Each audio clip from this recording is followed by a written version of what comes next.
का बताई कितना गर्मी लागता। ई घर में रहल मुश्किल भइल बा।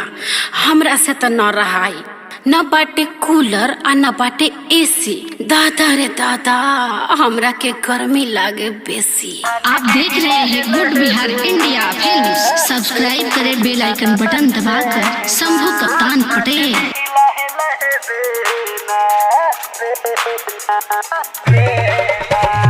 डीजे मिट्ठू राजा पटसोनी।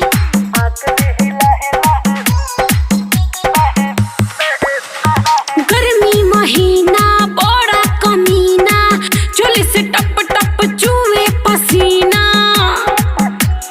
गर्मी महीना बड़ा कमीना, चोली से टप टप चूहे पसीना।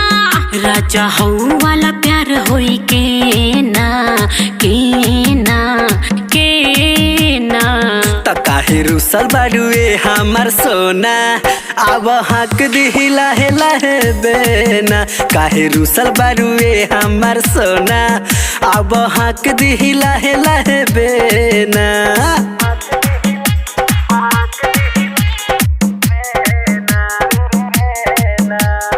डीजे मिट्ठू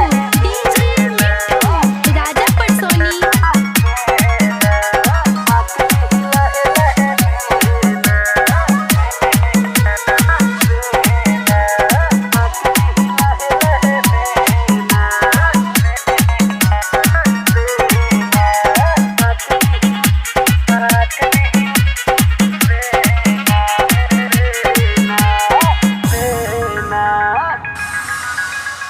गर्मी से चप चप करत चोली, रउए धन बाटे कुछ तनी बोली।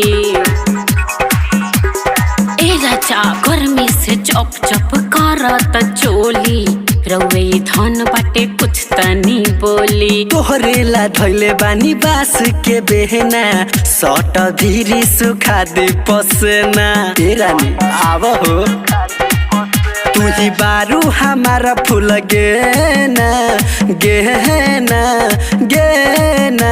काहे रुसल बाडुए हमार सोना, अब हाक दिही लाहे लाहे बेना। काहे रुसल बाडुए हमार सोना, अब हाक दिही लाहे लाहे बेना।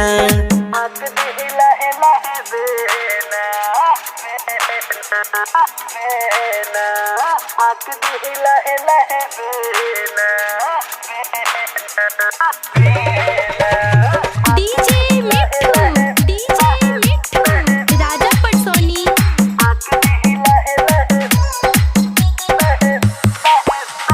शंभू कप्तान राइटर बड़ा बेलूरा, महेश जीत संगे सूत जाला अधूरा।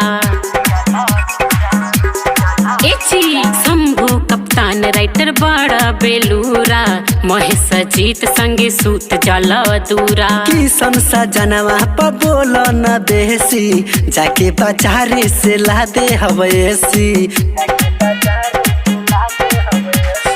सुती हमन होई तो हर जेना जेना जेना। त काहे रुसल बाडुए हमार सोना, अब हक दिही लाहे लाहे बेना। काहे रुसल बाडुए हमार सोना, अब हक दिही लाहे लाहे बेना। अरे अब खुश बारू की ना हो।